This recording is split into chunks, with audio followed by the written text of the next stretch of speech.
Hello, Principals Leadership 2. Welcome to Semester 2, Week 34, and our last activity for this year. Let's go ahead and take a look at Million Dollar Award. Our learning concepts for this week are balancing personal and group values, decision making, understanding social issues, teamwork, and group dynamics. And the goals of this activity are that participants will learn how to arrive at a group decision using consensus rule, gain greater understanding of how personal and group values can conflict, and strengthen skills for working with others. Let's go ahead and keep a few definitions in mind: bias, prejudice, values, majority rule, consensus rule. Bias. Remember, a bias is a preference for one thing over another. It's not necessarily a negative factor when making a decision, except for when it works against one group or a person.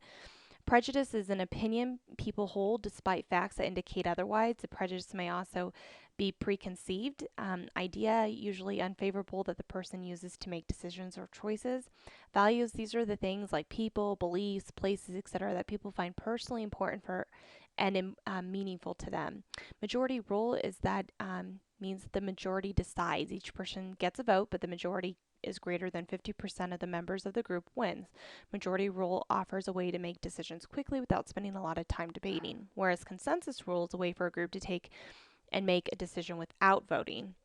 With consensus rule, each person gets to voice his or her opinion, and then people discuss and compromise to come to their choice that they all can agree to. Consensus rule can be complicated and time consuming, but it's worthwhile when a group believes it's important for everybody to agree about a decision.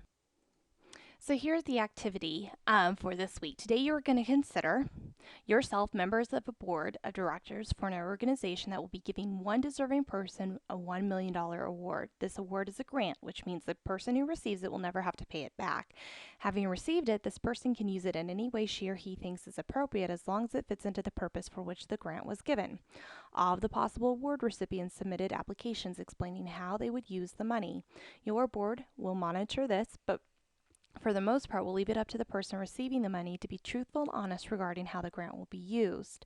There are a few rules to guide your decision. First, the money can be given to only one person. You cannot divide the money among the candidates, and also everyone on the board has to agree with the final decision. In other words, your decision will be reached by consensus. Now, you will need to look at your profiles of the candidates, descriptions of who they are and what they want the grant for. You might want to rank them to help you make your decision easier. Okay, the profiles. In Blackboard, you will find the file called Profiles for Potential Award Winners. You need to open this up, read, and rank. Here's your assignment.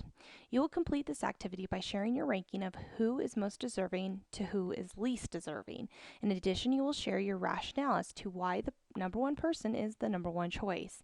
Email me your response. I also encourage you to respond to each other to see what your peers thought. Remember, this activity has a consensus rule to it. How would that change your decision? Remember, a consensus rule is not by voting. You have to actually discuss it. So think about that, and this is all you have to do for this week. I hope you have fun with this activity. If you have any questions, let me know. Have a great day.